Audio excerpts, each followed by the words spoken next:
What a perfect moment to start exactly at 2 o'clock this afternoon. And welcome everyone to the grand finals of the Circular Challenge at Blue City in Rotterdam. My name is René de Groot and I have the honor to be the moderator of this grand finals. And again, 6 teams have been working very hard in the last couple of weeks to find a solution to what one day was never a problem, to have some waste stream that didn't have a solution yet, that wasn't valorized yet. But now, I think for 6 of these flows, there have been found some interesting new plans, some products, some, well, business proposals in the making, maybe. And this afternoon, a little bit rescheduled because of the current pandemic, but nevertheless, here we all are to see what these solutions will be. Shortly, I will be introducing the jury to you. But first of all, I would like to ask, maybe you could just not listen for a little bit, jurors. How was it? Was it okay? Everyone, what was, maybe just to put the hard question first, what was the most difficult thing that you've encountered, teams? Time. Time, all right. Anybody else? Too many?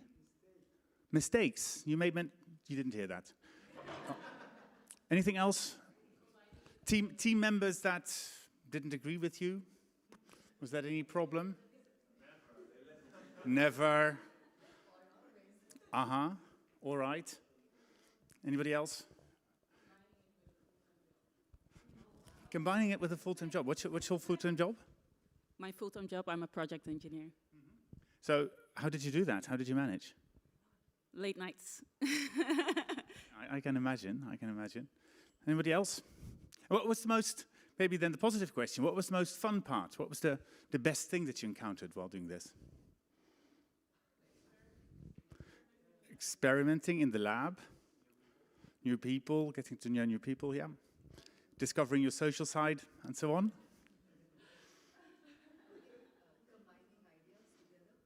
Combining ideas.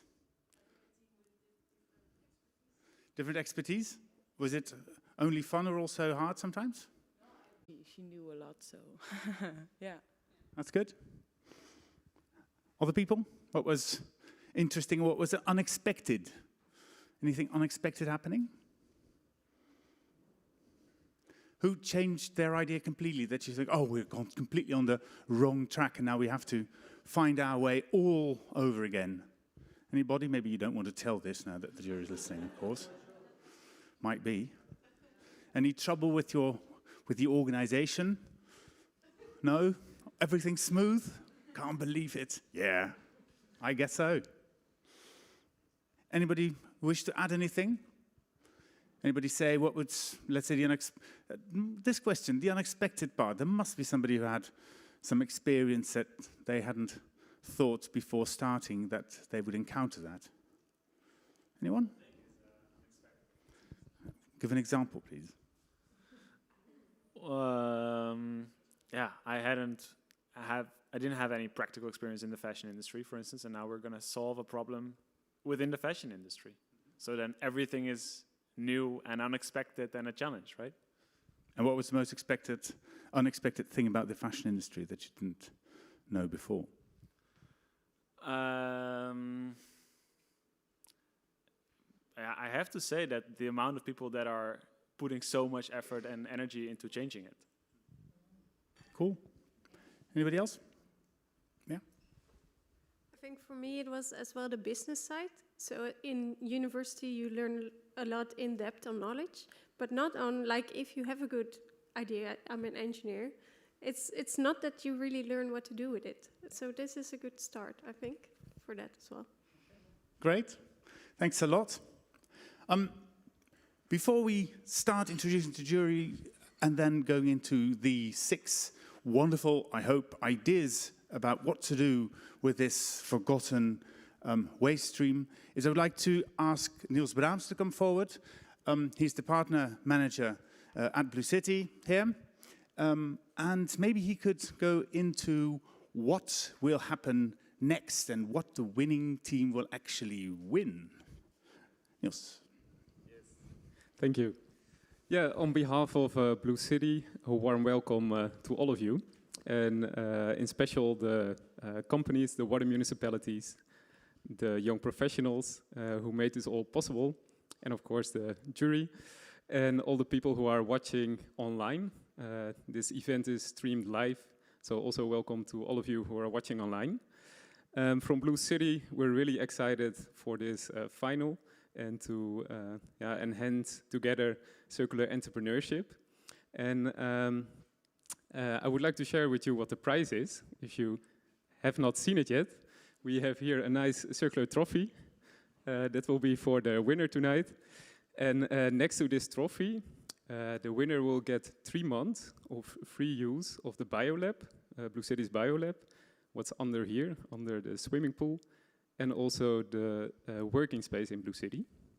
And in, I think less than 1.5 hours, I have the honor to hand this over to the winner. I think we're all really excited to see who will win. And also we're really excited what's going to happen after this final. Because actually what we always say, today it starts. Last 6 weeks was really interesting, of course. And the coming months will be also really interesting, of course. We'll have 2 comeback moments. And there's also a possibility to use the ecosystem of Blue City. And then mainly I watch now to the, I'm looking to all the teams.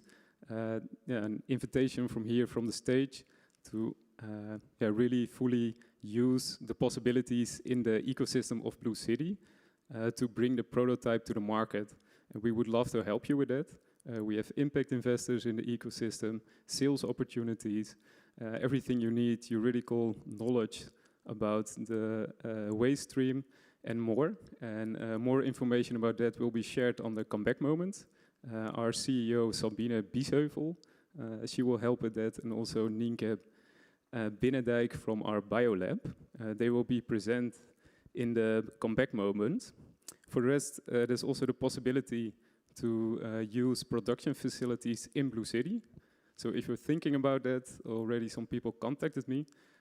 Don't be shy, come to me, and I would love to talk with you about possibilities to start next week here producing your prototype and bring it to the market. And if you're looking or here in the audience and you're interested in what's happening here, it's good to know that next year we'll organize 4 circular challenges, and we'll do 2 water municipalities/water editions. And the first water edition will start on February 11. You can see it on the sheets also. And we still have 1 place for interested water municipalities. So if you're interested in joining another circular challenge or your first circular challenge, then I would love to tell you more about that. So the first circular challenge, the 11th February, is mainly for the water municipalities. And the first business edition will be in May 2022. If you would like to hear more about that, I would love to tell you more about it. And see you in something like 1 hour for the trophy. And good luck. One burning question. What is the trophy actually made of? I don't have that information. Maybe someone else can tell more about it.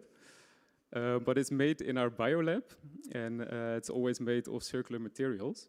When I come back, I will try to get the info for you guys. Classified information. Okay, everything is secret. Well, I hope not. Well, maybe you can tell us about that later on. Thank you so far, Niels. Okay, thank you.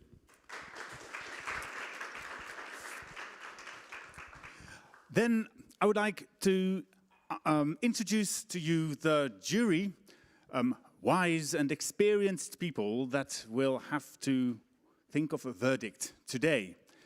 Of course, there will be only winners, but there can only be 1 runner-up and 1 genuine winner of these finals. And they have the burdensome task to decide which team that will be.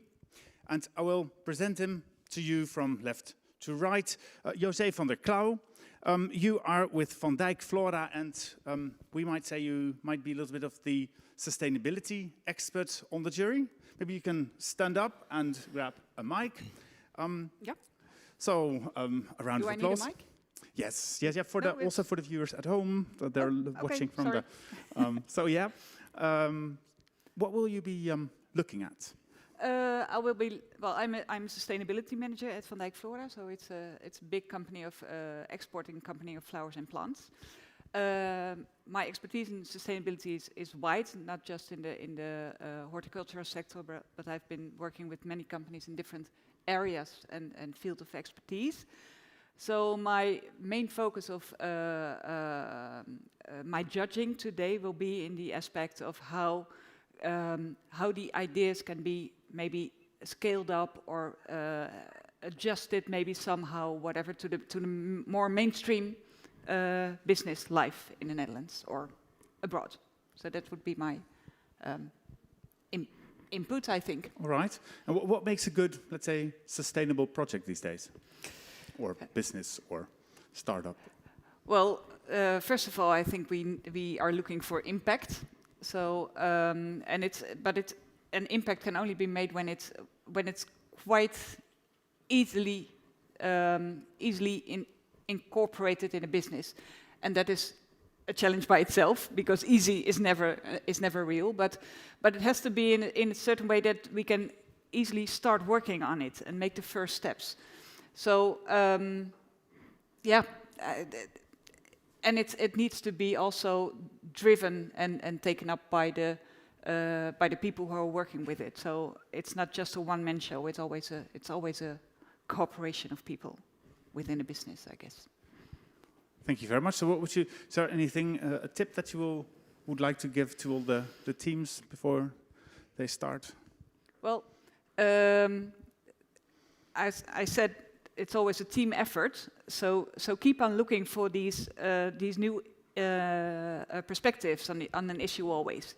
So I think that's very good a start already now, because now you are working with disciplines that you haven't met before.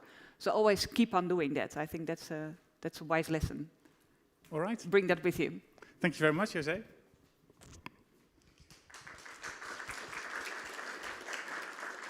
Then Stijn Jansen with iFund.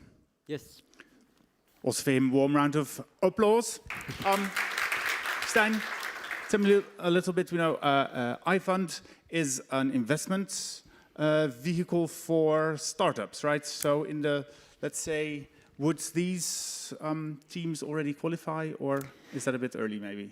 Maybe a bit early, but definitely at a later stage, probably you will apply.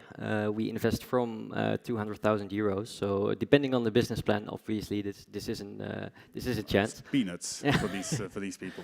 Yeah, but yeah, we look at exactly these type of startups. So the ones that are eager to make a green impact and are really visionary about it and go through with it no matter what. And from a financial perspective, what makes a good let's say, business model of in this perspective, in this circular challenge? Well, for me, I think it depends a lot on the right balance between ambition and realism. So you have to be ambitious to reach certain goals, but also you need to be realistic about what the bottlenecks are for growing your company. This can be production, but also demand. Sometimes demand is not what you expect it to be. So you have to switch a lot between what you can produce and what you can sell in the market. So this is a fine balance to strike, I think. Okay. Any other points that you will be looking at when you will hear the pitches of these teams? I think maybe for me, what I'll pay attention to as well is whether the teams have validated their assumptions with their customers. So if they've spoken to them, what they've heard from them, and how they responded to it. So that's maybe my input for today. Okay. Good luck. Thanks. And thank you very much. Yeah. And then we go to the chairperson of the jury, Susanne Hansen. Yes. After deliberating after the pitches, you'll be the one that will go one by one and give, let's say, some tips and maybe some critical remarks to each of the teams, and then we'll say who's the runner-up and then who is the winner. And you have been responsible for, I think it's more than 5 or so startup incubator places in various fields over the last couple of years. So you've seen a couple of startups, right? You're slightly addicted to startups, it may even seem. Maybe a bit, but I think every really promising startup starts with a challenge to really solve a problem. And you see that in AI-driven startups, but you see that also here. And I think some of the problems that you encountered were really complex. When I prepared for today, I really thought, oh my God, I'm really curious how they will fix these challenges. But I think, in this ecosystem of Blue City, with so many passionate, sustainable entrepreneurs around you, I think that will really speed up your process, and I'm really curious what we will see. So yeah. And when you compare it to other ecosystems, startup ecosystems that you know, what is so unique about this startup ecosystem? Yeah, well, I worked at the Amsterdam Science Park building Startup Village and an AI startup lab, and I worked in Leiden and Delft. But what I really like I think the most promising, like circular startups, are based here in Rotterdam. I don't know how it comes. It's the mentality. It's looking better than others to waste and what we all throw away. There is so much potential in what we throw away, and in Rotterdam, is also capable of making that visible. And then this crazy location, I think is a sort of catalyzer for that. Yeah, so this is, I think, the offer that was just announced for comeback days and work here for 3 months.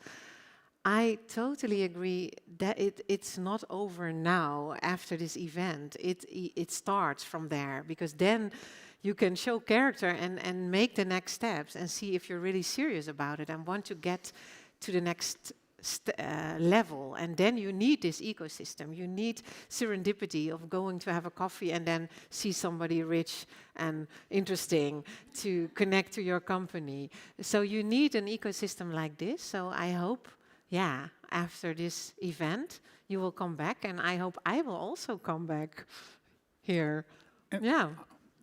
I think we all do. Well, some depending on what the verdict will be in the end. Anything the verdict. Anything particular that that you will be looking at, maybe?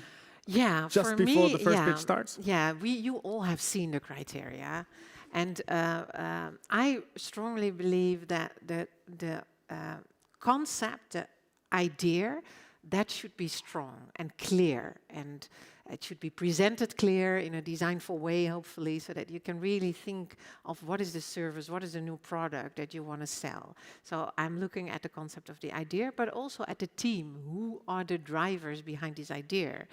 Do they show like what is needed? Because you have to be mentally prepared to have a lot of no's also when you call potential customers. Sometimes it's also a sort of test of character, building a startup. You have to feel you go there where others stop. Right. So I'm looking at the team and the concept, the power of the idea, because I know Stein will really look at your numbers and look at your finance and so on. Okay. So I think we are a good team. We cover the whole field. We hope so. Well, good luck. Thanks a lot. Good luck to you all. Yeah. Thanks. Then it is time to start. It is a very simple process. We have a giant clock here that says 5 minutes, and it will start to count down when the pitch starts. So teams, take your time to make sure the laptop works and what needs to be visible in your presentation is on the screen. And then when you start the presentation, the clock will start ticking. But I will be strict. That means that when the 5 minutes have elapsed, you will not be allowed to speak anymore, not even for 5 seconds, to make it fair for everybody. And then we will have 5 minutes more in which the jury will ask you, I hope, short, questions for you to elaborate more on specifics of the plan as asked by the jury. There won't be any questions from the audience, regrettably, because, well, we have only limited time. And basically that is it. So we have 6 rounds of 10 minutes, and then, well, the jury will take some time, and then we will hear what they have decided. Is that clear to everyone, or are there any questions? If not, then I would like to call upon the first team, Hoogheemraadschap De Stichtse Rijnlanden, to come forward and present their case.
Okay. Yeah.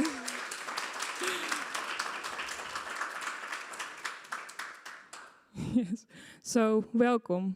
Thank you for. Oh, great. Yes. Welcome. Thank you for being here, offline and online.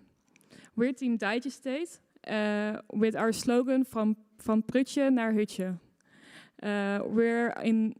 We work with Heemraadschap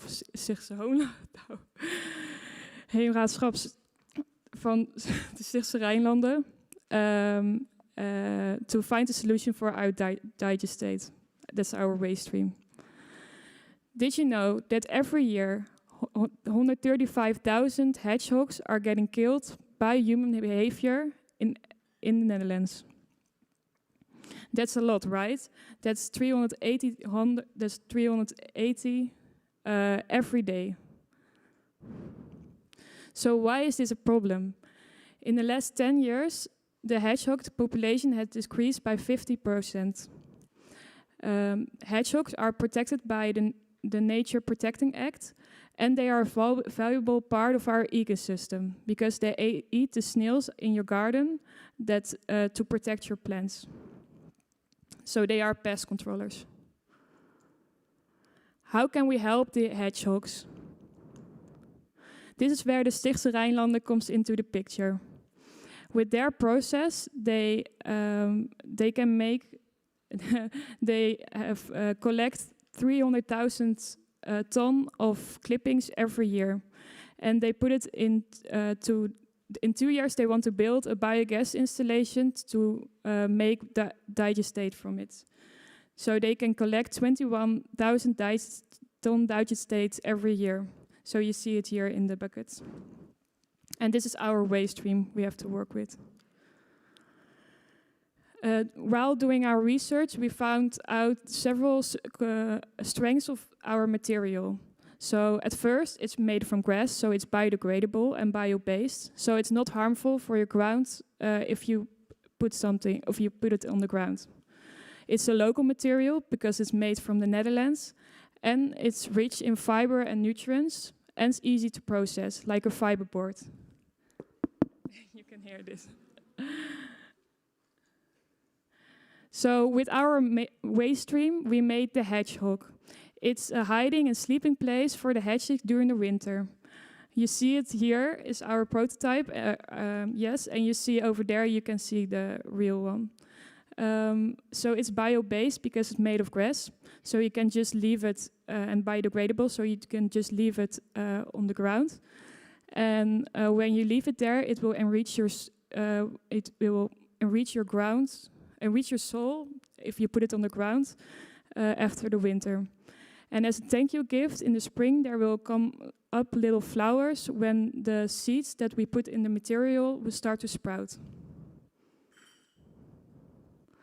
So the hedgehog, during our research we talked with the hedgehog care community, and they told us that the hedgehog baskets that are now on the market are not safe for the hedgehogs. That's because of the shape. It has a short entrance and it doesn't have a floor, so the predators can easily take the hedgehog outside or flip the basket open. And because of the rain, the material will get moldy.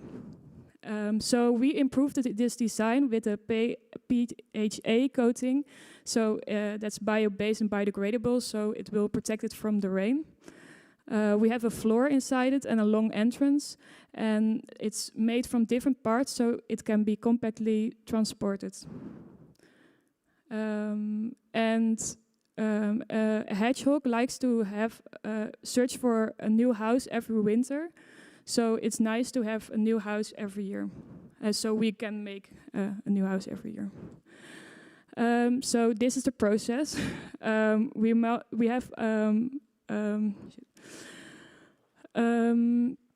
we want to make a pulp from it with our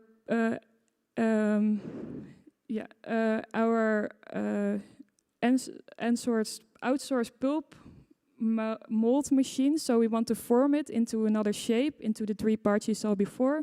Then we want to dry it and put a coating on it. Yeah. And then our business plan is the first year we want to sell 1,000 hedgehogs with the awareness campaign. Time has elapsed. Your time has elapsed.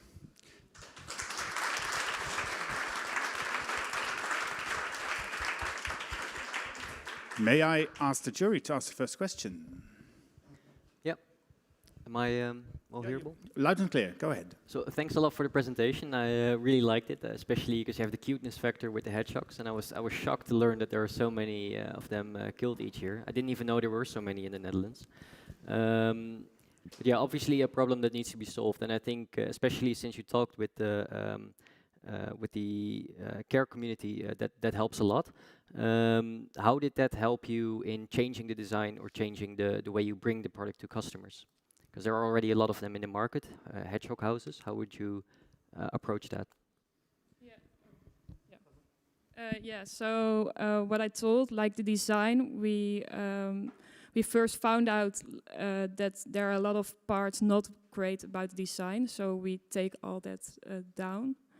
And yeah, maybe you can tell more. So we have an unique product leadership, so we have an improved product, and we excel in our process because we can all do it locally with the water authority with us.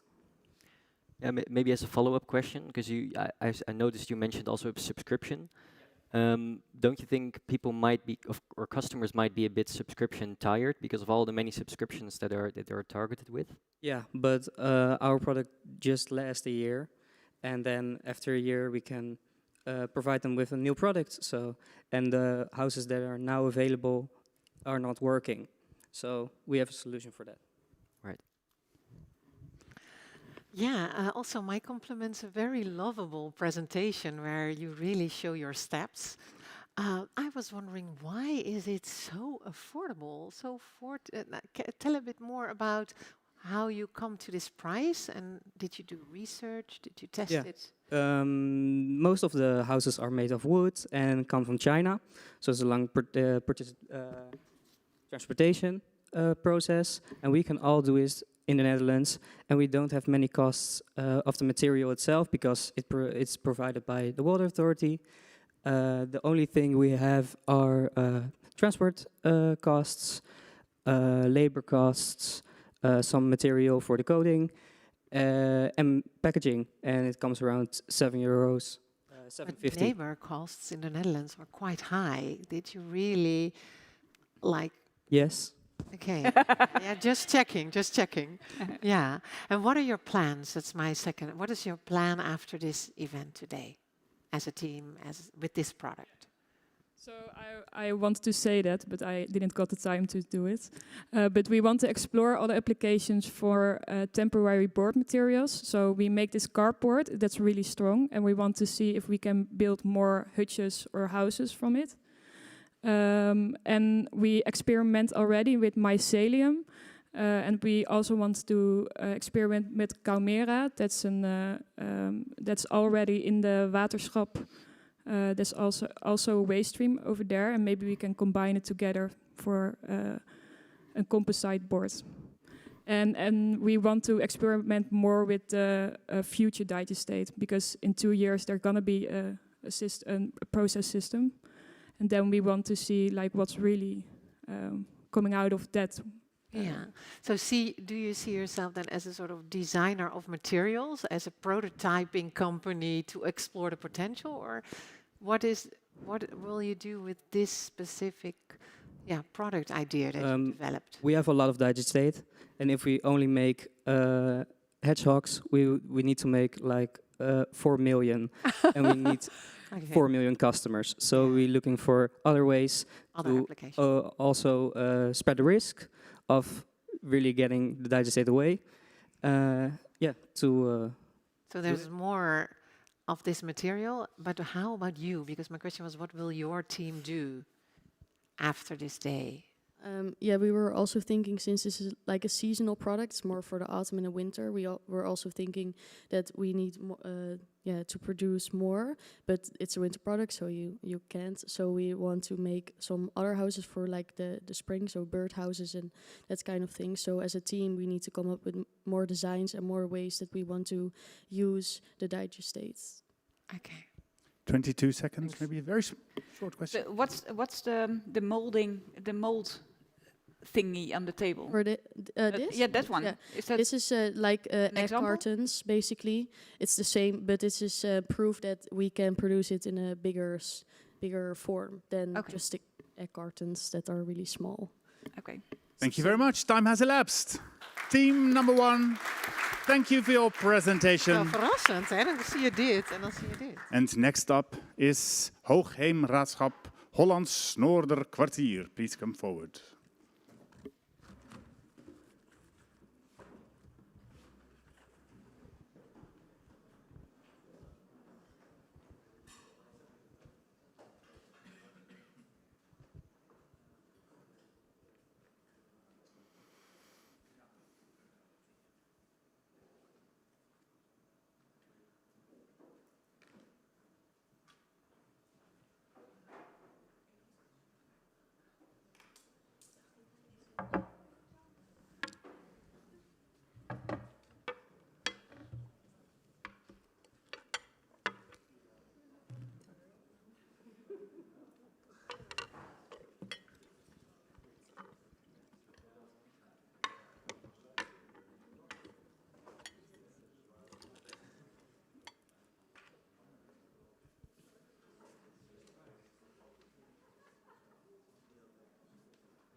All right.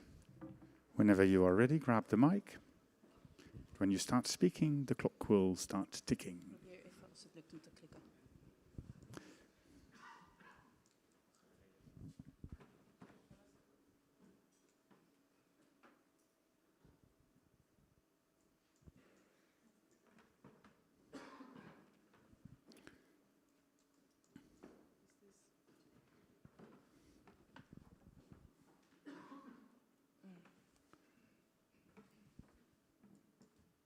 So it's not working, the clicking system.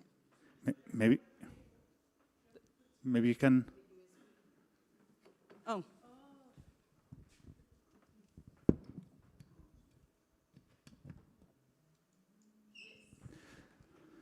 Few. Go ahead. Okay, so hello, I'm Nora, this is Tanisha, and together with Iris and Elizabeth, we're now presenting to you our water loop. So imagine, it is a hot summer and you want to swim outside. You're riding your bike, and when you get to the destination, you see this sign. danger, blue algae. So you cannot swim here anymore as it is now dangerous. So why am I mentioning this? So the Netherlands are at the end of the river chain of other surrounding countries in Europe, where the rivers will end up in the sea. Taking all the waste from other surrounding countries, the water surface quality in the Netherlands is not that good, as it has a lot of nitrate and phosphate in it, where algae will feed on. So this means that in the summer, a lot of algae will grow, where this growth and these waters are all responsibilities of the water authorities. So our client is Hoogheemraadschap Noorderkwartier. Together with the other water authorities, they have set some goals, like being circular for 50% by 2030, increasing biodiversity, increasing the surface water quality, preventing heat stress, and regulating water levels. The last goal they achieve by putting in these wooden structures. When they are replaced, they are waste, and this is our resource. So, yeah. So, with the most less quality of waste stream of wood, mainly so wood dust and rotten wood, we have created a bio-based solution that is called the water loop. So this can be placed inside of the same water bodies regulated by the water authorities and also help achieving the main goals of the water board. Therefore, this water loop has many benefits. So the ring of the water loop itself is composed of wood dust. On this wood dust, mycelium, a fungi type, is grown, and which will act as a natural binder to keep the particles of wood together. In the ring, we fill it with mixture of soil and rotten wood, of which the rotten wood acts as a natural, I forgot the word. Fertilizer. So in this ring, we have a variety of plants that are planted that can clean the tar of the rotten wood, because sometimes these are from the structures and they may contain some traces of tar. So we have these plants, a collection of plants that can help with that and also purify the air. So the plants and the soil, they attract and sustain wildlife habitat above water and below. So wherever these water loops are placed, they immediately add more green in the direct environment. The inner circle consists of floating water plants, which increase the water quality. The roots of these floating plants provide shelter for small fish and other animals in the water. So to clarify again, so I have it right here. The outer part would be purifying plants and the inner part, the floating plants. So the whole activity from collecting the waste until having the final product includes growing fungi and mixing the fungi with the wood and the flour and growing this and putting that in a mold and set into an incubator, and all this takes about 3 weeks, and then after the 3 weeks we have the final product. So then the price of the water loop we've set on €750, where in the first year we mainly want to sell to our client, Hoogheemraadschap Noorderkwartier, where we estimated the sale of around 10. Then the second year we estimated the sales of 70, as we also want to attack other water authorities and municipalities. And after the second year, and this is our breaking even this year, so then we start making positive profit. And after the second year, we have a growth of 10% sales each year, where after 10 years, we have a total profit of around €70,000.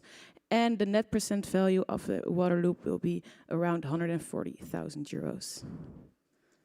So you can put them in lakes or in rivers, or you can put them in the Maas behind us. So who doesn't want that?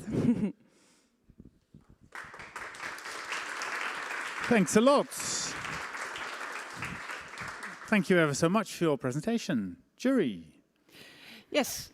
Well, great presentation. Thank you very much. Very visual. We really can see where you're going. And I like the fact that you're attacking multiple problems at the same time. So the idea of the blue algae is of course something that I recognize.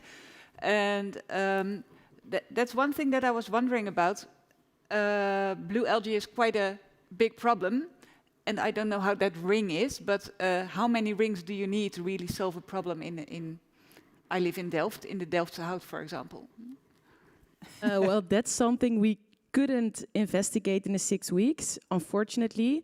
The cost for the ring that we've presented now is a diameter of 2 weeks. 2 meters. 2 meters. Yeah. And that was also in our development plan for ourselves, that will be the first thing to do. And we wanted it, if our client would want that, do it in that area. That's why we estimated on 10. We want to put 10 in the water and then regulate the algae. So during winter, but also during summer, we wanted to investigate how much impact does it have. Maybe a bit far-fetched also in 6 weeks to have to found that out. Another question, how long will the ring, will it last? Because you are covering it with mycelium, that sounds like biodegradable to me, but will it last, or what are your expectations on that part? Yeah, there's also something we need to further look into, how long it's really lasts, and also how long the floatability will last if we need an extra coating, for example. But we have an idea that if we can make the shape more modular, that is, if there's a part breaking down, that we can easily replace only that part, and in that way maintain the island for longer. It's clever thinking. Yeah. And one more thing, maybe. I'm a rower myself. Yeah. So what happens when I encounter an island? You should avoid it. I mean, I've been rowing for quite a while as well.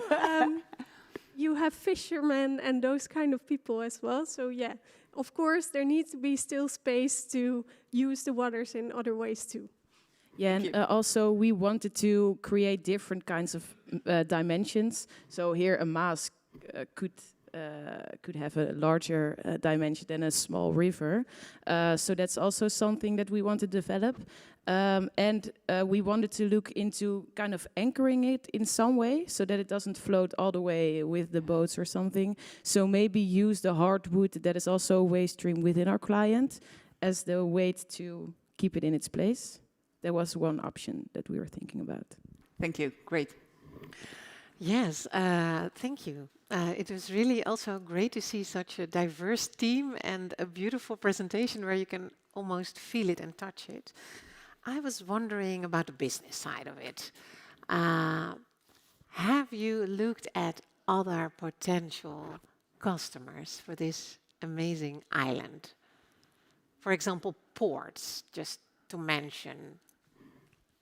So in this case, we looked into government in the first stage, more like government-based, like the water authorities, because their goals are more aligned with what we are offering at the beginning, at least, to also get more feedback on how our product will help them and will help the environment.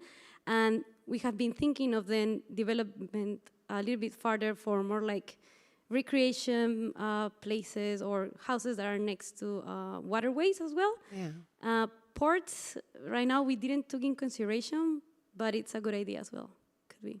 Yeah, especially because I see, like for example, the Port of Amsterdam is organizing a lot of islands for birds. That's why second question is about the prototype, because you're still in a sort of prototype phase.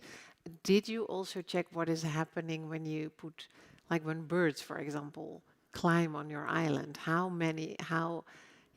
What happens then? And do you think... Only 30 seconds left.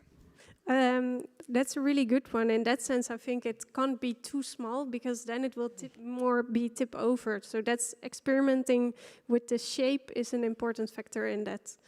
Because it would be nice indeed if birds, they will use it, so they should use it as well to take that into account. Yeah.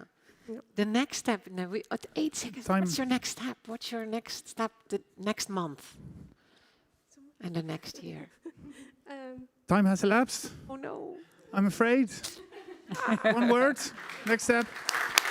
More studies to More develop studies. it further. Thank you very much. Thank you very much, Team 2. Then Team 3. Hollandse Delta, Hoogheemraadschap Hollandse Delta. Please come forward.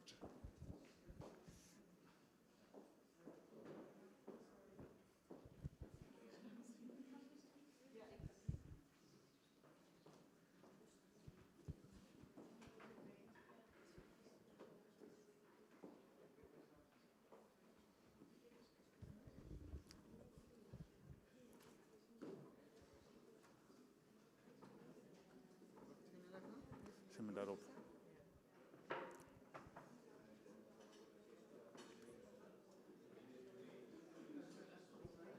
Ja, hij doet het.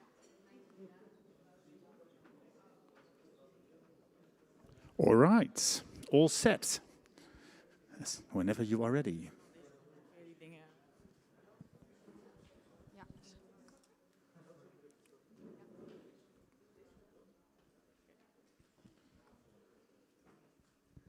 Okay. Yeah, I think we can start. Thank you all for being here. We are Team 3. We partnered with Waterschap Hollandse Delta. My name is Renske, Amanda, and our third person is over there, Sander. I would like to start off with a question. Who of you has ever gone voting for the elections of the parliament? Please raise your hands. Now, who of you has ever gone voting for the elections of the water authorities? Much less. We are in the middle of a climate emergency, and there's a lot coming at us in the next few decades. Especially because we are a country full of water, which means that the water authorities play a key role in controlling that water, for instance, by checking the water quality, by maintaining the dikes, and by checking the water levels. Which also means they play a key role in case of a crisis, when there's a flood, for instance. Well, it sounds quite important, right? But although the water authorities are a democratic organ, there seems to be very little engagement with the people. Waterschap Hollandse Delta came to us with their challenge. They have grass cuttings from maintenance of side roads and waterways. And because they are not the only organization in the Netherlands with this problem, a lot of research has been done and a lot of different applications and pilots have taken place. But we were challenged to come up with something different. Yes, so the beautiful thing about grass is that it comes from nature and therefore there's no harm in putting it back there in a different temporary shape. Also, using the grass outside in the form of objects enables us to reach people and create engagement with the organization. And that's exactly what we want to do. We want to make the grass objects in the form of life-size games, like this one, but then huge. And we want to set them out along a route through the area where the work of the water authority becomes visible. So think of a life-size checkers game, and next there could be a playground completely made of a grass material. And finally, people could play a nice game of show the grass. The route is temporary, so is the material. And the goal of the route is to get people and their children outside and into this area. The route will be made available on the website of the Water Authority, and we will promote it through social media. But we also plan on collaborating with schools. We could do this through a partner like IVN Natuureducatie, who has already shown interest in a potential collaboration. There will also be QR codes available at different points for people who just happen to pass by, and these will link to a page where there's more information about what people have seen in the area and how this relates to what the Water Authority does. And how this relates to climate adaptation and why this is so important. So our first client would be Waterschap Hollandse Delta. But afterwards, we also hope to reach other water and nature authorities as well. Besides producing the grass objects, we also will do the project management, develop the route, but also do the communications around the route. So that's all included in our startups activities. Concluding, we use a fun game element to attract people and their children outside and into the area where the water authorities' work becomes visible. There we educate them about what the water authority does, how this links to climate adaptation and why this is important. And in that way we hope to motivate people to become more engaged with the water authority. This is important because their work is becoming more important than ever. And that's why we would all benefit from having the right people in the right places. And that's something we could all contribute to by becoming more engaged. That's all. Thank you. Thank you very much. Thank you for your presentation. Then it's the jury. Thank you very much for this presentation. Can you explain a bit more on the problem that you are really solving and the efforts that you are making to create these objects? Yeah, we believe that the climate change that's coming to us has a really big impact on us as a country, and the water authorities will play a really important role in that. What we see is that there's very little engagement with the water authorities, for example, with the elections and with the things they do to keep our country safe. We think it's very important that people become more engaged with what the water authorities does, so they also play a role in who gets elected, so that the right steps can be made for our future.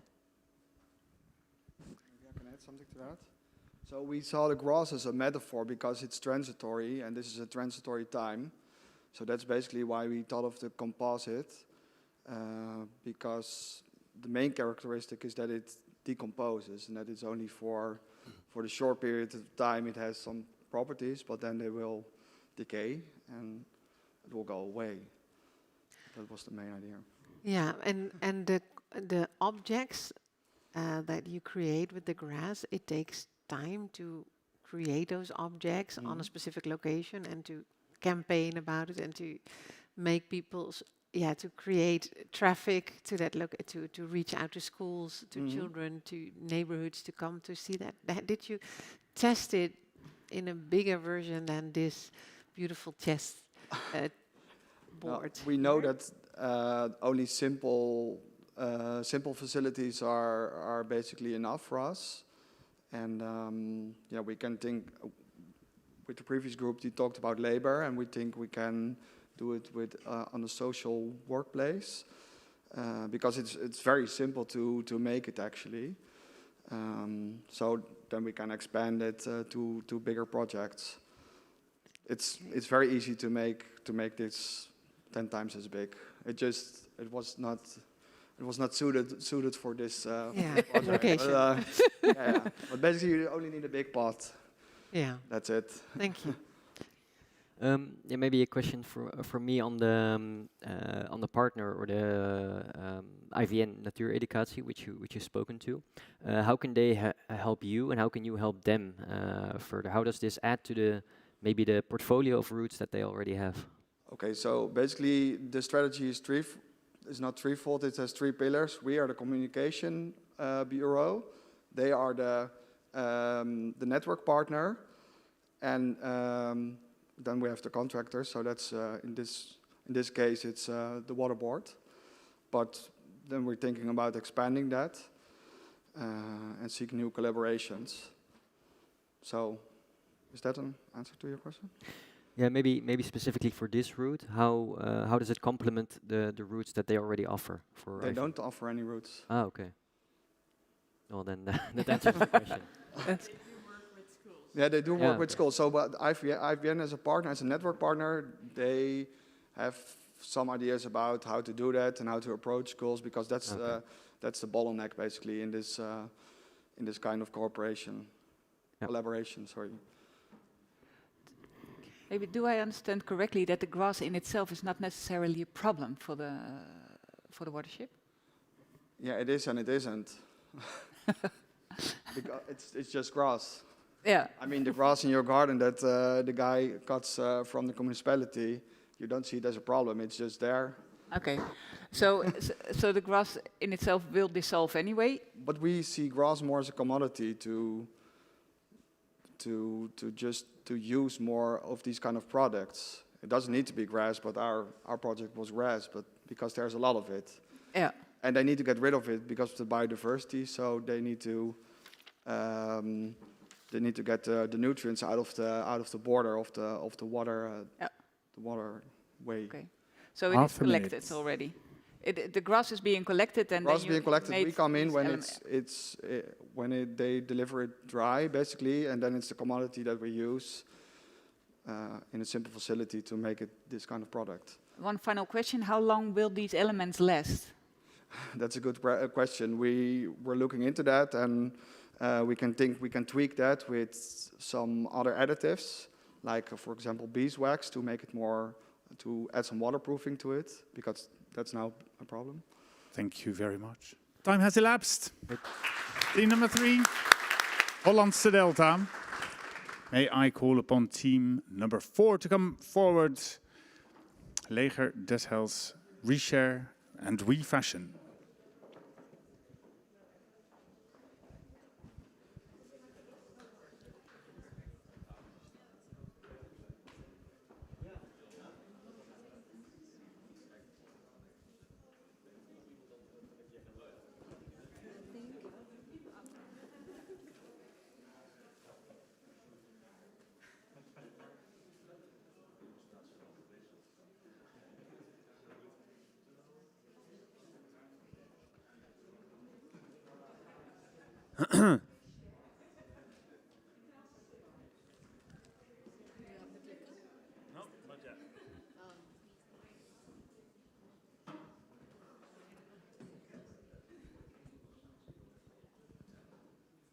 Is it here? The clicker? Underneath the giant pillow. Here you are. The pile.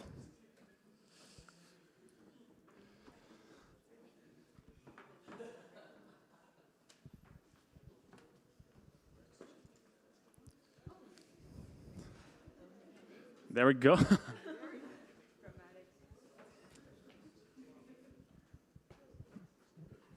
Whenever you're ready. Welcome to our presentation of Patchup.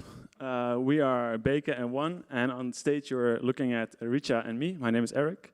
And we are working together with Reshare to create a problem, or to solve a problem, of course. The fashion industry is the second most polluting sector in the world. And Reshare. So Reshare collects around 300 million kilograms per year in the Netherlands only, which they reuse and recycle. And around 45 million kilograms of that total stream is multi-material. That's what you see here in front of you. And multi-material speaks for itself. It's it's created out of multiple types of material. That's why it's super hard to process again and to recycle again. So that is basically, in a nutshell, the challenge. So these 3 circles represent the 3 pillars on which our solution is based. First of all, circularity, obviously, that's why we're all here. So what can we do with this material as a resource? The second, and this is where you really have to start paying close attention, because it's the social pillar on which it built. Because the Salvation Army obviously does more than just collect textiles. They also help homeless and refugees. And this is the connection that we really seek to make with our Patchup. Finally, we want to take responsibility for what we are doing and the product that we are making as well. That's why we implement a take-back system with a deposit. So this is the current situation. And to visualize what is changing is the circle, and the circle is basically us. So what happens is we can take, in the first 5 years of our business, we can take around 9,000 kilos per year, collect, clean, cut, and patch them together into a durable, unique, custom furniture textile that can then, at the end, we can connect them to an installation for homes.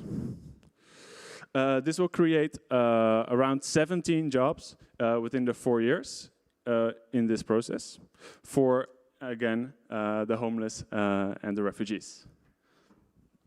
Oh, you have a mic, the clicker. Thank you. Okay, just to get into more of, I would say, the business model side of it. The product that we are creating is actually circular upcycling into furnishings. These multi-material textiles are very difficult, very labor-intensive to pick apart and put it into recycling process of textile. So what we are coming up with, we are actually in the initial stage of our business, we are producing these pillows that you see, which are patched up from squares, which are cut out from these waste materials. And we have done our market research. We have talked to a lot of interior design companies who are actually supplying to the HoReCa business, which are looking for furnishings which are circular. They don't want circularity only in their core business, but in their peripheral businesses also, so into furnishings. So the product is going to be somewhere between, on average, 50 euros. And then this is the main part of take-back system. We are including the credit, 20% credit within the price, where when you come back and give that product to us and buy another one, there is a 10% credit that you get on the next one, which incentivizes. And with the whole process, we are generating a 400,000 euro revenue per year. Okay, so next is going into the marketing plan, because the whole point of the business is selling it the idea, not the only product. The first thing is connecting with the HoReCa and interior designers and telling us our story, how the product is made, people who are involved, how it's generating the value for the society, and out of the how we are taking back the waste from the landfills or burning it out. It's just slowing the loop and increasing the value of the product. Okay, next is going into the projections. We know that financial projections are very important. We are breaking even in 3 years. And as we already explained, we are creating jobs. We are becoming profitable. I want to leave you with the mission and vision statement of our business, which is quite important. The vision to contribute and inspire towards circular economy that benefit the planet, and everyone is behind it. I'm as a labs. Wonderful. Just within the time. Sorry for that. We're all exhausted now. Ooh. Jij begint, hè? Okay, go for it. Yes, thank you so much for the presentation. I was a bit skeptical maybe whether the pillow of clothes would sit nicely, but it's quite comfortable. So that's very good. One question I had from the outset was whether the business model would thrive in the current situation now that the HoReCa is not that financially stable, whereas it does seem to be a key market for your product. How do you have a plan? How do you plan to approach that, or do you have a plan B for that market? So we also had this notion in our mind. That's why we wanted to directly connect to the interior designers who are supplying to HoReCa, and we asked them how the trends are going. And after COVID, actually people are so aware that they don't want the business to be just a business, but they want to connect with their customers, because there's so much competition, and the youth is how aware, and they're like, okay, I'm going to a cafe who's actually taking their furnishings from a company who's actually solving a waste problem and giving life to like a social fabric, which is we are working with Salvation Army and putting people that they are helping in our business. So these values, if they connect with their business, it's such a lucrative, I think it's just an inspiration, I would say. Yeah, all right. Yeah. I love the energy in your team, so that's a real compliment for that. One of the issues that I already thought of, but now that I hold one of these pillows, the materials are very different, of course.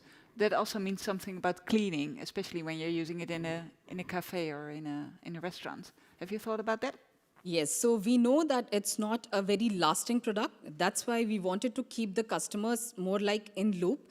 And we have our refurnishing and repair system where they can, how the patches can be actually pulled, like can be picked apart because it's like a patched up fabric and we can replace it with those. So it's not for cleaning, but obviously it'll come back to us and we make sure that the life is elongated.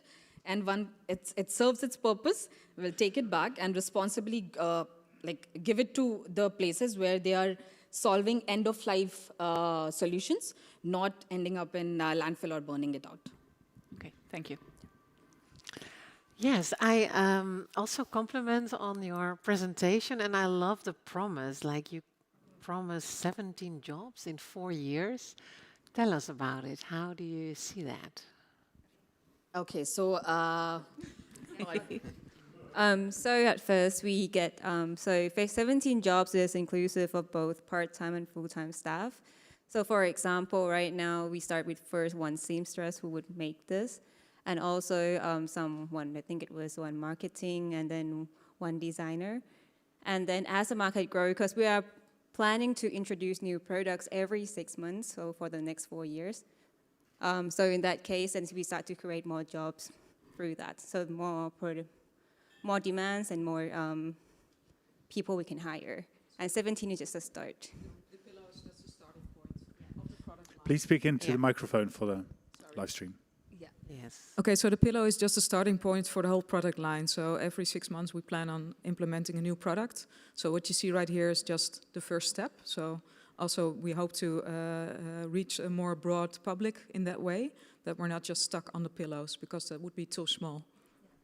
Just to add to that point, because we are working with the Salvation Army people, and we really don't see them as skilled workers and don't expect the same kind of output from them. It's more like giving them a structure, a work, which is kind of make them skilled to get back on their feet and be back in the society. The point is more towards that. Okay, so this furniture textile brand that you're now starting, I like the name, by the way, Pet Shop. It means the only way is up. How do you see yourself as that design agency? How do you envision yourself as a team or startup? Yeah, good question. I think basically the idea and the expertise and the brand also is of course very much with the Salvation Army and the Reshare program. We see ourselves as, first of all, the team that develops this, and also we'll keep on working towards implementing this. But our initial goal is to do that as a part of the Salvation Army. Yes. Exactly what roles we will have, I cannot tell you, obviously. But we kind of also, in this sense, we want it to be sustainable, like it has to be self-sustainable within the Salvation Army. Yeah. Time has elapsed. Thank you very much. Salvation Army, Reshare, and We Fashion. Team number 5, please come forward. Nationale Nederlanden en Renewi Eco Smart. Please prepare for your pitch.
There we are.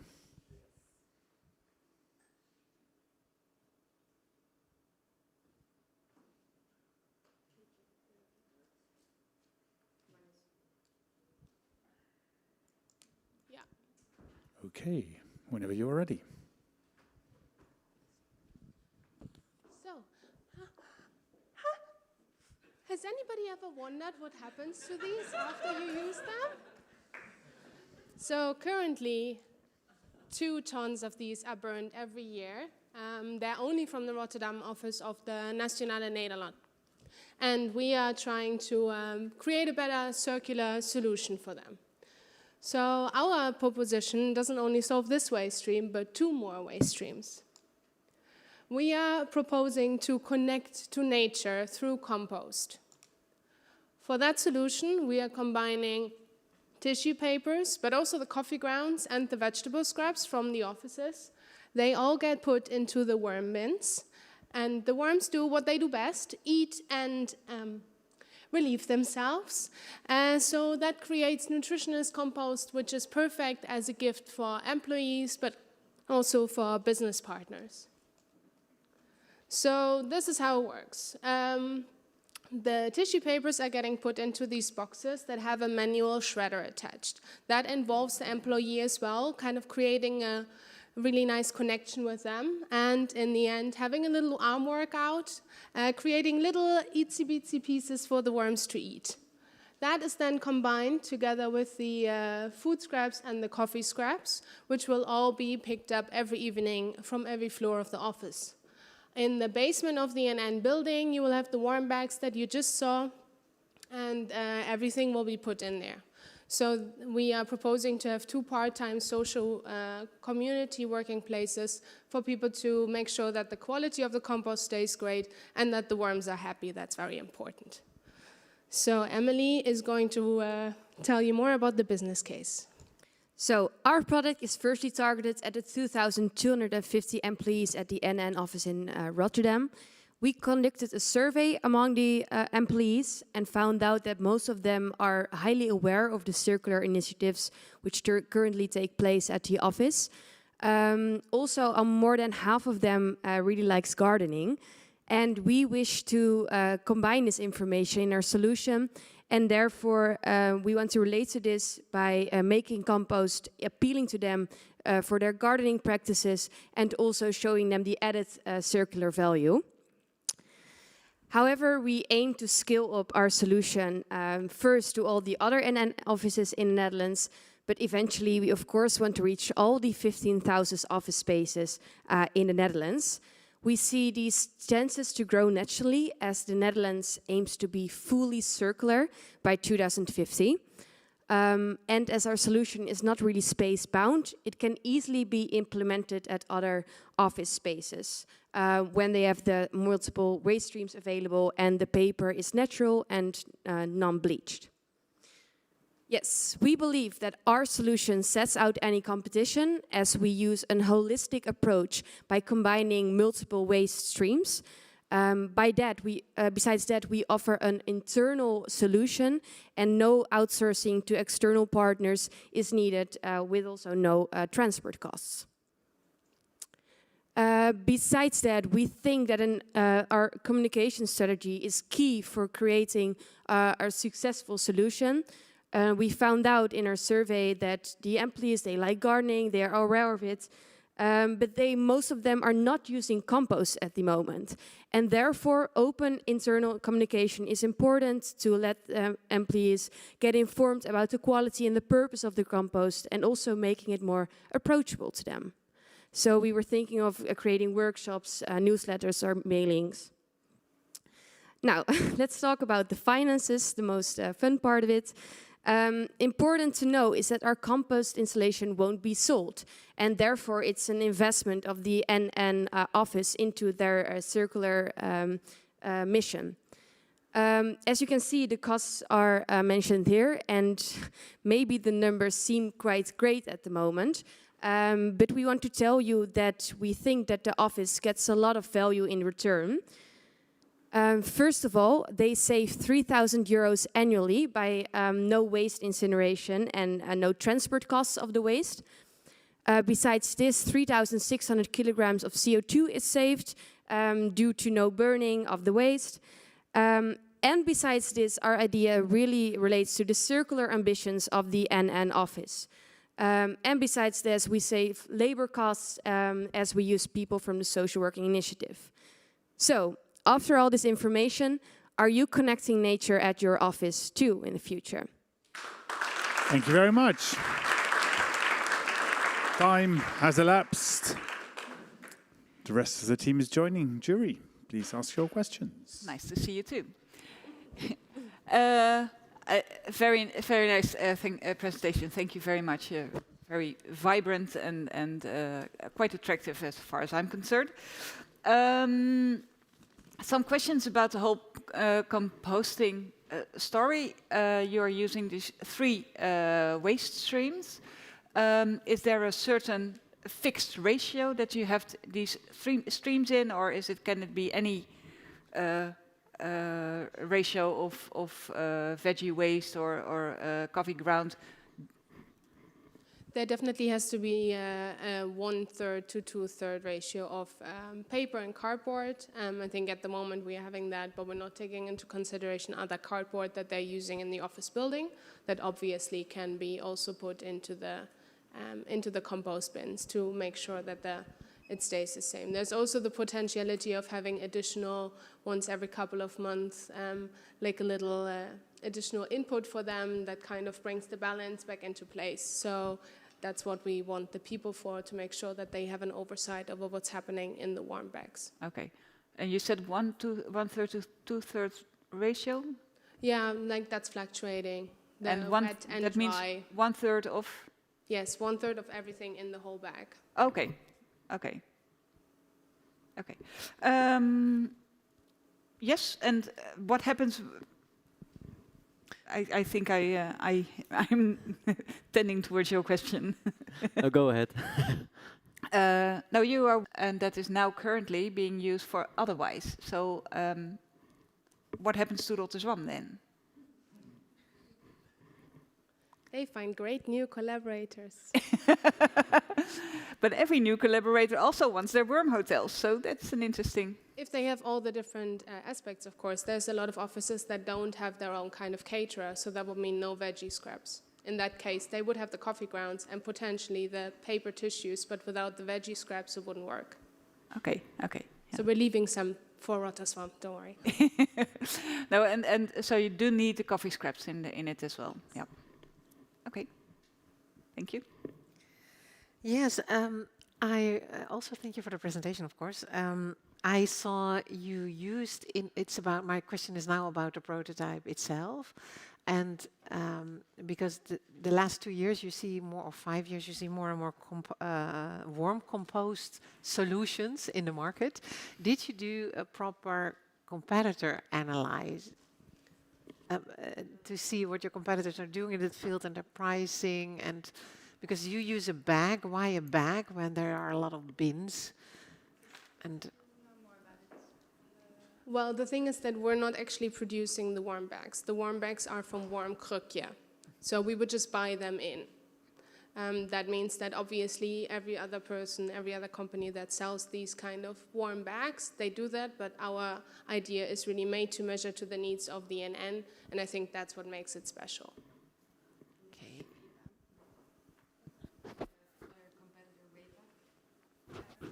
But it's more like an inclusive approach. Like you can put it inside the office, work together with like Wormkrukje or other companies that provide those materials. But we are more like the holistic approach they said earlier. Mm-hmm. And your promise is to save money and CO2. Those are the 2 big promises. And how do you make your money? How do you, do you see yourself as a startup or just a generator of an idea? Mainly generator of idea, because when we got together, it was clear that unfortunately 4 of us don't have the capacity of really continuing afterwards. So that's why we have our dedicated lab. So it's clear that he will definitely be able to continue and support NN. That's why there is a section for the lab and the further development of also packaging then for the compost to send it out. But for now, it's just the ideation that we are giving them. Okay, that's clear. Maybe a question to end with, because I read that you wanted to put the worms in the basement, basically. Why would you not put them on the floor for people to really experience the process that's going on? that's something we also thought about it. That was also our initial idea. Correct me if I'm wrong. But of course, like with the compost bins, there's also some negative aspects related to it. It might smell. Some animals might come to it, and that's why it's better when it's like on the floor downstairs all together, because otherwise there would be extra cleaning costs maybe related to it. And the compost really like it dark. Time has elapsed. Right. So that's also why. Time has elapsed. Thank you very much. Nationale Nederlanden, Renewi, Echo Smart. Then may I invite team Waterschap Rijn en IJssel to do the final pitch. Team number 6, please come forward and prepare to deliver the final pitch.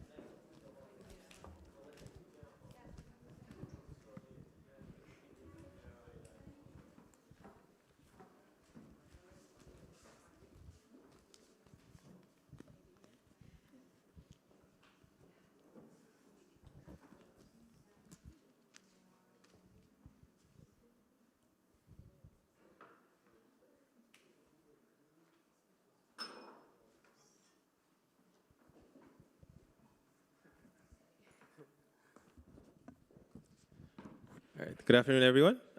We are the Blue City Sludgies, and we would like to present our circular product, the Kaipot.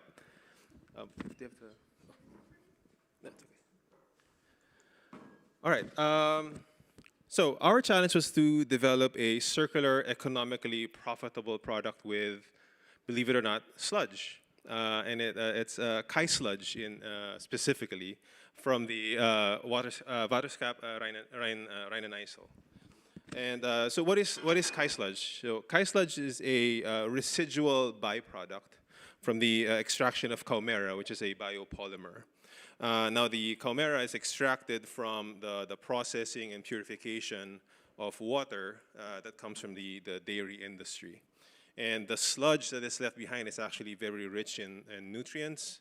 It is sanitized, it's clean, and it's pathogen-free. Now, as I go to the next slide, I would like to ask you, the judges, the audience, do you see yourself in this scenario? Have you ever asked yourself any of these 3 questions, for example? Is separating waste a hassle? Is it kind of frustrating when it spills over, or does it feel disgusting to have to transfer it to another container, for example?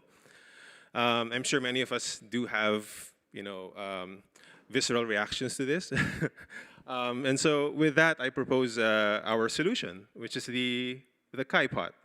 So the Kaipot solves the problem of storing, and as well as the costs of storing and incinerating Kai sludge. It uses less new resources, particularly water, because it's very, very rich in water. It has the possibility of becoming a soil enricher as well because of its extra minerals, so it's very good to use as compost. And it reduces profit from being sold as a potential container, potentially for eggs. That was one of our main uses for it. So it uses sustainable and circular materials, and it's a multi-purpose container or packaging, basically. And in fact, when we conducted a survey, 85% of our respondents are actually interested in using a compost bin that's made of these nutrient-rich byproducts at no extra cost to them. So, and the next question is, now that you have your Kaipot there sitting in your counter and it has these food waste in it, where does your bin go next? So potentially it can go to Clico. It can go into your bigger compost bin, or it can go straight into your garden. You can grind it up, put it in your garden, and it becomes very rich material for your plants to grow. And how do we make this Kaipot? So essentially, it's a lot of mixing of the Kai sludge with dried clippings. We used hemp in this case, and then we heated it, we baked it, and then we shaped it using either a heating press or a hydraulic press. As far as cost structure and selling, we have an investment cost here, of course. We pictured it at around 296,000 spreading it out over 10 years, variable costs of 450,000. And then we have an incineration gain. So the amount that you would save from incinerating is 80 euros per ton. And they produce around 6,800 tons a year. So we put that at, if we were to sell the Kaipot at 35 cents per Kaipot, that would give us a good amount of profit. As far as our consumer analysis, we have round about 860, million packages, egg packaging throughout the whole of the Netherlands. Our available market for organic eggs is around 201 million organic eggs that were sold in 2020 as per the statistics. So if we were to put them into 4 egg packages, that would amount to about 50.4 million 4 egg packages. And so our target market, based on the 6,800 tons of sludge that we produce a year, is around 13 million 4 egg packages. And so lastly, just to leave you with this, convenience often wins over sustainability. Why not have both?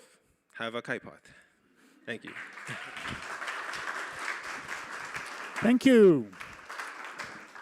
Jury. Yeah, wow. My compliments on the beautiful prototype, including the paper packaging, the eggs within. Maybe we can give it further in the audience, because it looks beautiful and it helps to makes it to envision it. How do you see, because I see this first about pricing, so I hope you are agreeing with that. The production costs only 4 cents. Please tell me, how do you see this production chain? Because we have mentioned it before that we received the sludge from the Waterschap for free, and we are aiming for it to, in the future, use dried clipping itself from the Waterschap itself, though currently we are experimenting with dried hemp. But then basically it's only going to be electricity and only really probably 3 to 4 manual labor just for maintenance or like a technician. So we just invest more in the machine, and that is spread over 10 years. So that's why it's quite cheap. So all the basic material are all from the Waterschap. Okay. And did you take a deep dive also into the packaging world and sustainable packaging? What are the 3 learnings that you could apply also for this startup idea? Well, we talked to some egg or chicken farms for how they package their eggs. The thing is, they do it fully automatic. So that's a challenge for us to how do we get our new package into the egg packaging that is already there, because it's quite optimized, right? But in the process, we also thought, well, if it's not only eggs, but can it also be, for example, the package-free supermarkets that are kind of coming up, that you take your tomatoes home without bruising them, and you just get the package from the supermarket. So it has a slightly different design, but it doesn't need to be packaged fully automatic. So that's one of the things that we find, and we want to think about more and research more. Great learning, yeah. Well, my last question then is, do you think this concept is so promising that you want to build on it further and develop it into the next step? What do you think?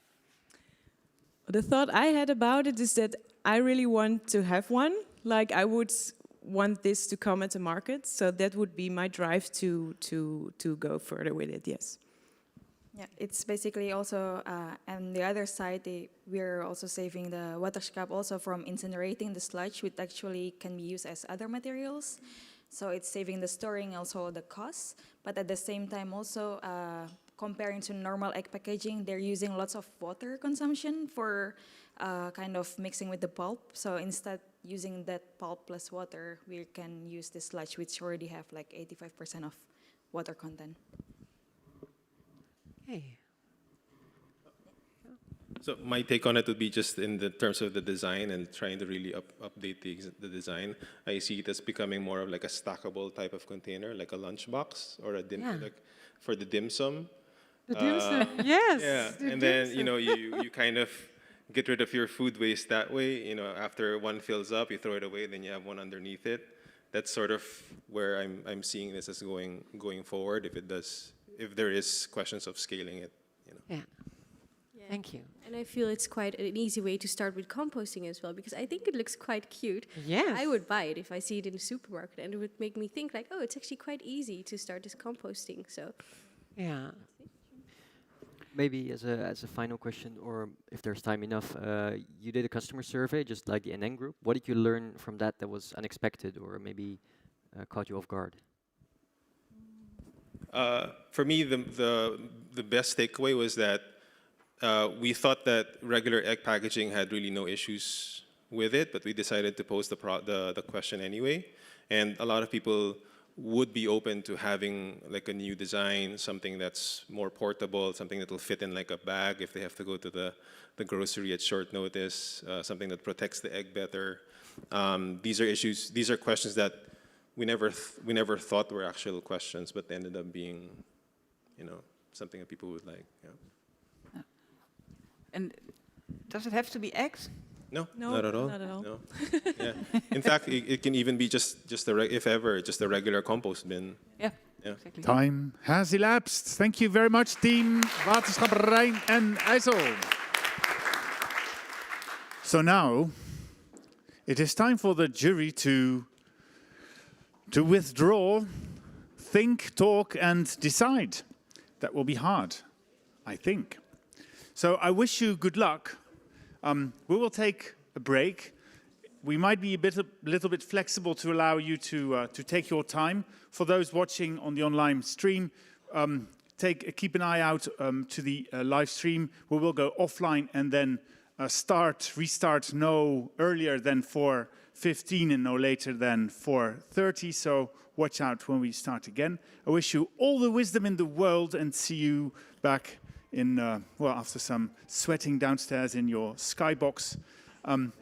Thank you for all the good questions so far. Good luck and see you soon.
What? Yeah, do you? Really? Okay, Niels, come forward and explain. Come tell us.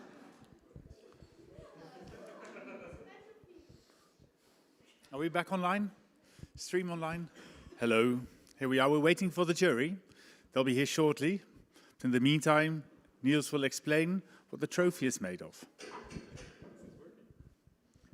So yeah, just speak. Yeah, nice.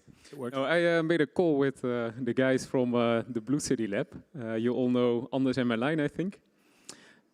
And they specially made this trophy for you guys. So that you can all come stand in the light. Oh, so that's sorry. Take the spotlight. But the material is used wood. It was made from wood that was used in a machine. I don't know what machine exactly. And the sides of the wood are painted by the paint from Staying Alive. And Staying Alive was the winner in the last circular challenge. And the paint is not chemical because it's made from the caulk and iron sludge. And on the top, you see in Dutch it's called vlas. It's some sort of grass. And in English it's called flax. And because this is the fiber edition, they added some fiber, and it's dried, so you can keep it for some time. And that's the story of the trophy.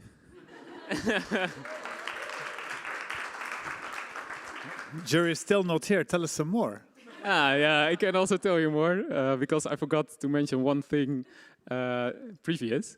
It's also the good startups that will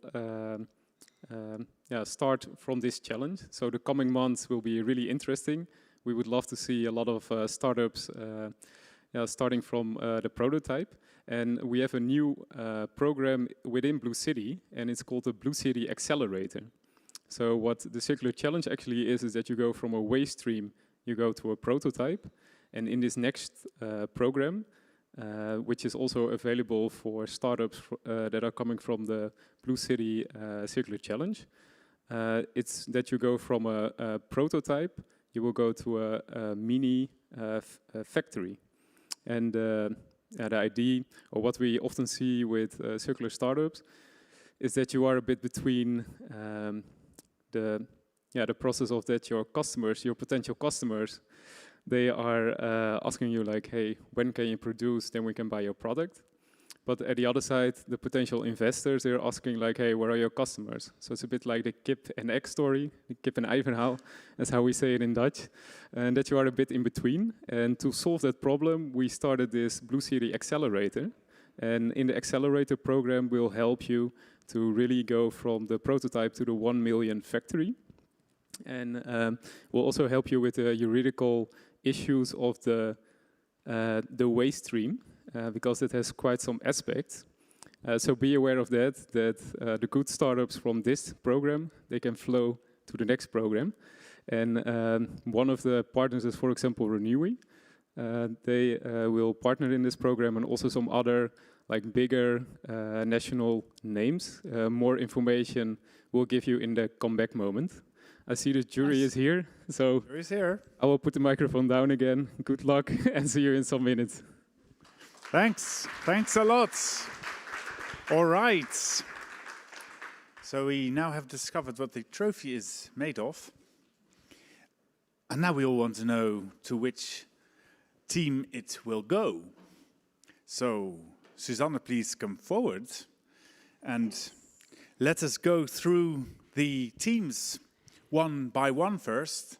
Yes. And see, well, what are the, let's say, some tips and some tops maybe, what was good, and maybe some positive criticism towards all six of them.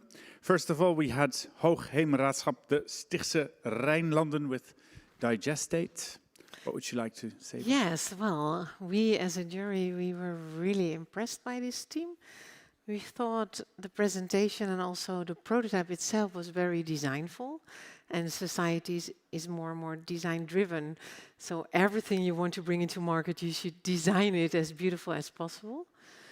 We also saw a real problem, actually that we didn't know, but we know now. So we hope we can really see this product come into market. What we saw was difficult was the business case maybe, and also the distribution strategy. So we don't think people go on a prescription-based buying such a product, but we think, if you can just buy it by bol.com or by Intratuin, that definitely not only like governmental organizations, but also people with big gardens might want to buy this impactful product. So that was the feedback we have so far. All right. Team number 2, also a waterboard, Hoogheemraadschap Hollands Noorderkwartier. Yes. Wood. They started off with the wooden doors and ended up with these skatable circles. Waterloop. We love the name, Waterloop, and also the diverse and dynamic team. And as somebody working in the startup world, we know teams are just crucial. It's so nice if you feel the energy when a team comes on stage. You feel it, you see the drive, you see the passion, you see highly ambitious people, and we saw that in the team, so that was good. We also saw a serious problem, blue algae. Everyone who loves to swim outside in summer or knows this problem, that the most beautiful vans and little lakes, you just cannot enter it anymore, especially when it's really hot. So it's a serious challenge, and I think that is also a bit also the criticism that we have. It's a huge problem. It would be great if like all the technical universities in the Netherlands faced that problem.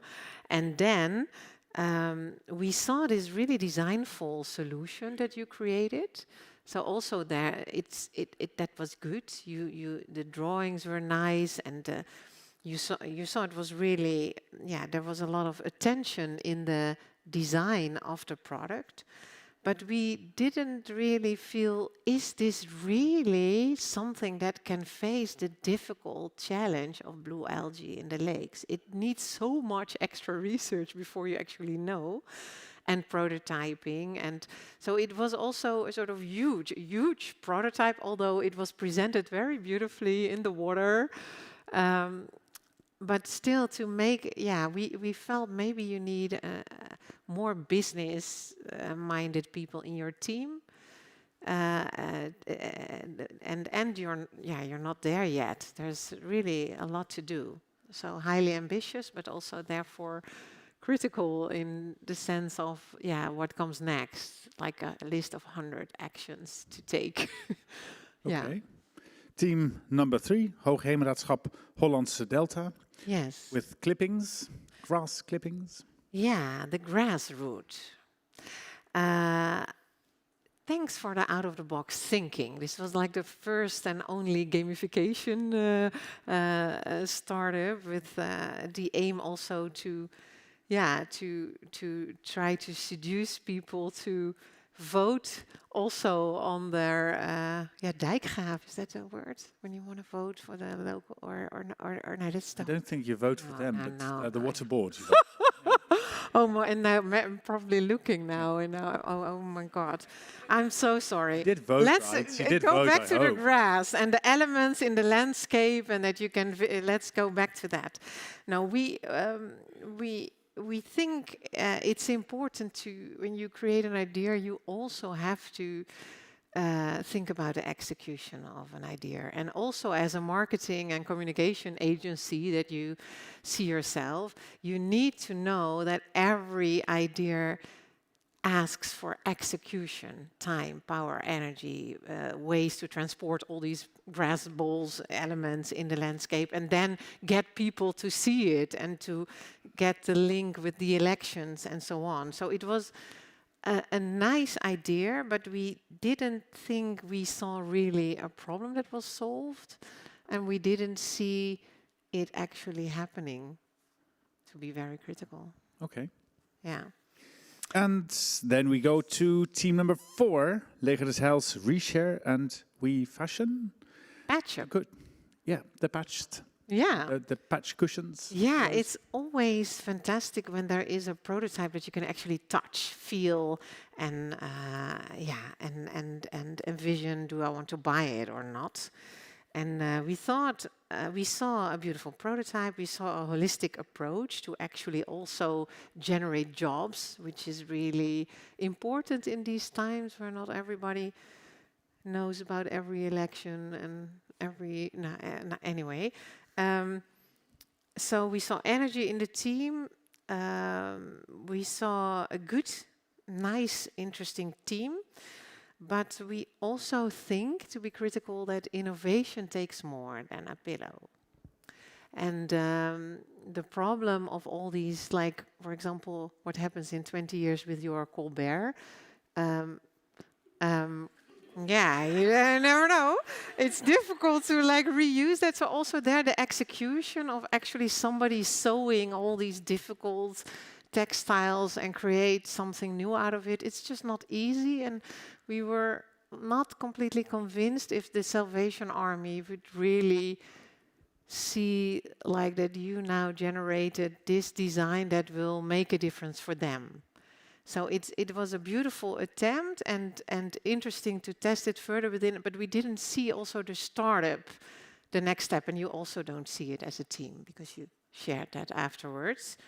So yeah, and also we think that the market of restaurants and is really difficult at this moment, and also therefore you see more design-driven concepts, and then. Yeah, it's not an assumption that you think, okay, everybody will now buy these specific pillows at the Salvation Army to finish their interior design concept. So it was really not easy, to design something with a waste stream and then bring it to market. I mean, that's also something positive to say. At least you all attempt and took a deep dive in this really complex challenge, but amazing challenges. Yeah, but so far with Patch Up, we think it's a great name. We hope Salvation Army will go on with patching up more of what is going. Yeah, but well, let's go to the last team. No, we have 2 more. Two more, sorry. Team 5 is Nationale Nederlanden and Renewi Eco Smart Yeah. with the paper towels and then some more. Yeah, the connected nature. What we really appreciated was the employee engagement and this saying of this arm workout that people can do with these worms in their company. That was a good one-liner, this arm workout. Everybody should do more arm workouts.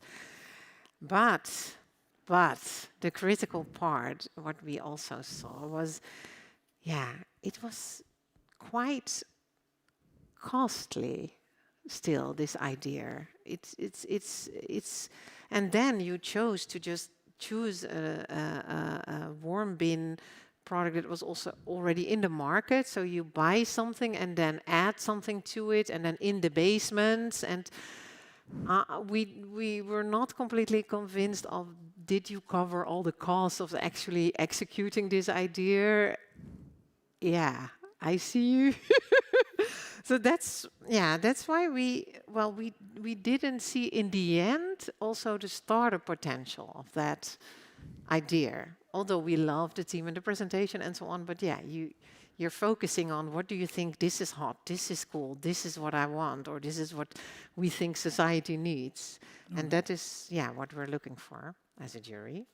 Okay. Yeah. Then Waterschap Rijn and IJssel working with slush. Yes, that was last but not least, Keipot. What an amazing prototype. You all have touched it, right? And it was really interesting to see that this prototype really made clear what this waste stream is about. It felt good, it smelled good. You saw, and we saw actually a problem-solution fit. We also liked the sort of extra part of it that they made, in a way, composting funny and easy.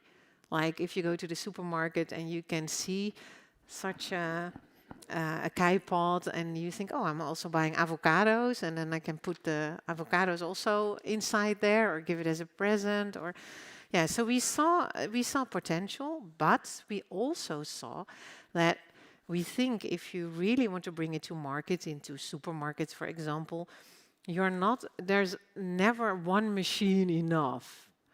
People think, oh, that's really cute, but I just want a bigger version. Well, my kitchen is like that.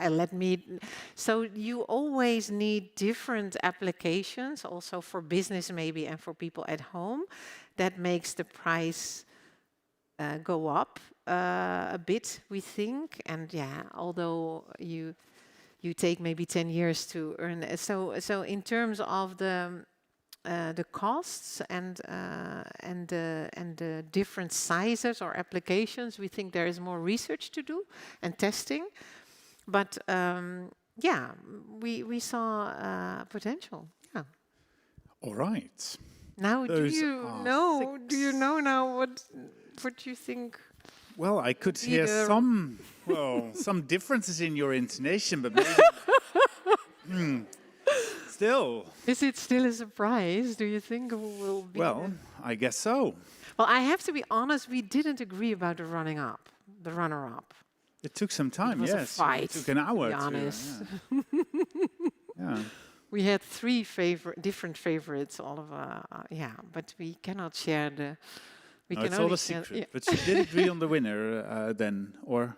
No, well, we have a really promising runner-up, but so it was difficult. You did agree in the end also about the runner-up, or was that? Are you still fighting? No. We now in the end convinced each other. Good. So, who will be the runner-up of this competition? The runner-up is Hatchworks, the first team. Congratulations. Congratulations, team number one. Can you runner-up? Yeah, can you come? Please come forward. Please come forward. Yeah. Stichtse Rijnlanden. You are the runner-up of this competition.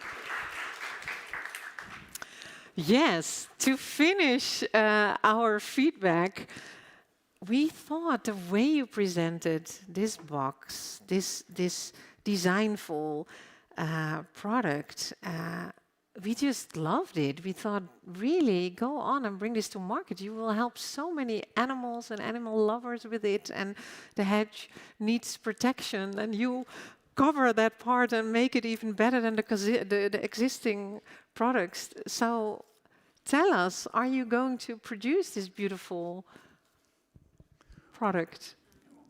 Will you go on? Will you continue?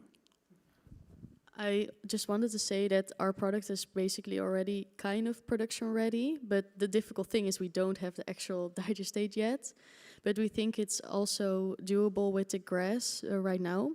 So we want to try to make the huts from the grass first and maybe start a pilot. Yeah. Great. Yes. Yes. Yes, well, congratulations. A round of applause. Team 1 is the runner-up of this competition. And we would like to follow your product development, so keep us posted all. Now then, the exciting moment we have been waiting for. Which team won this round of the Circular Challenge? It was so exciting to see this product. Kaipot! Team 6, come forward. Come forward. Woohoo! You won.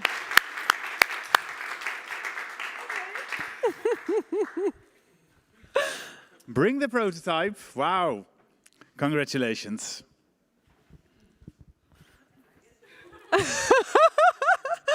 Yes. So, did you expect to win? Don't lie. Overwhelmed, really. Grab a mic. So what's next? Little break, I think. Well, you were right about we need a lot of research to be done and also get some marketing knowledge inside of the team, because I think we marketing and finance is not our biggest thing we have in the team. So, yeah. No, it was a very difficult material to work with, but I think we did manage to get things together and come up with a vastly different product from the material that we started out with. So, yeah.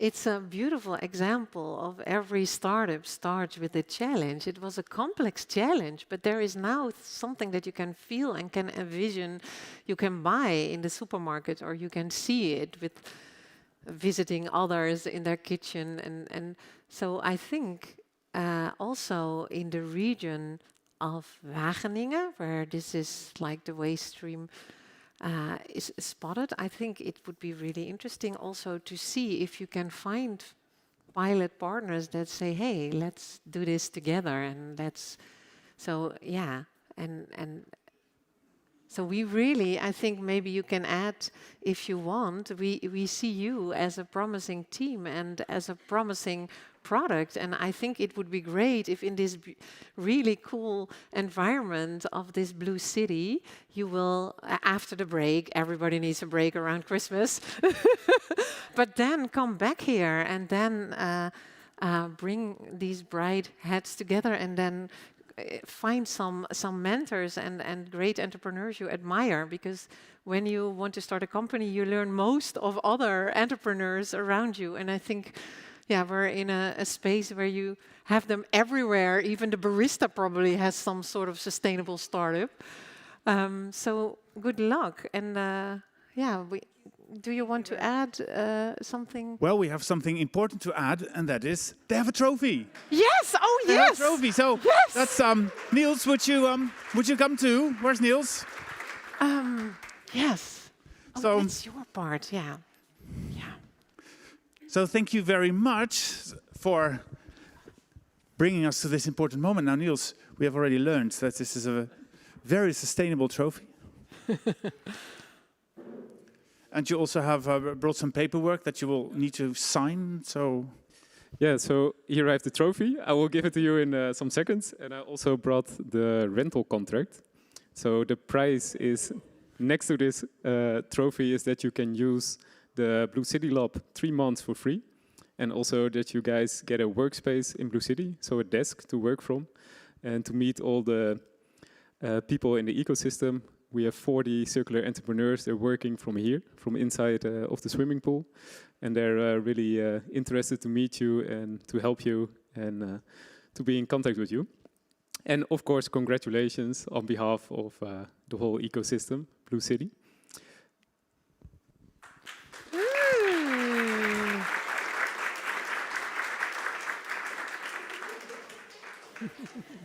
Congratulations.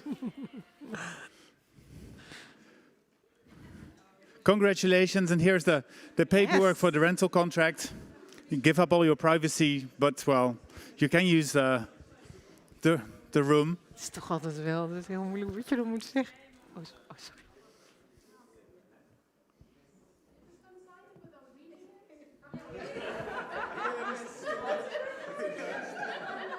And it is in Dutch too, yes.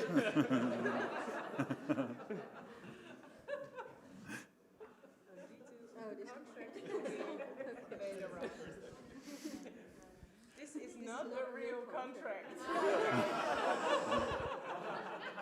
This is just a photo op.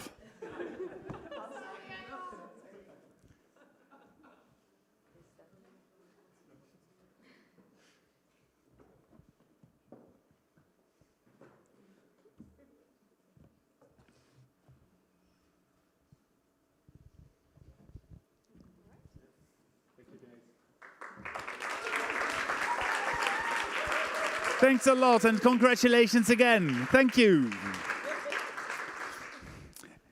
And that, my dear friends, brings us to the end of this wonderful edition of the Circular Challenge. Let me thank the organizations that have once again submitted very interesting cases of waste streams that will no longer go to waste anymore to this competition. Thank you also to the jury for their wisdom and their patience and their good humor in presenting their results to us today. Thank you, Rick and Peter, for organizing once again this competition. A round of applause is absolutely in place. Thanks to the technique, it has been wonderfully organized and flawlessly brought to millions of people back there in their own living rooms. And thank you to the teams for bringing all your expertise and all your enthusiasm once again to this competition. The next one is already starting in February, and if your mom works at the water board, convince her also to bring her case to the next competition because we have one more slot. And finally, thanks again to Blue City for hosting this wonderful competition once again. Thanks, and see you next time. Bye-bye.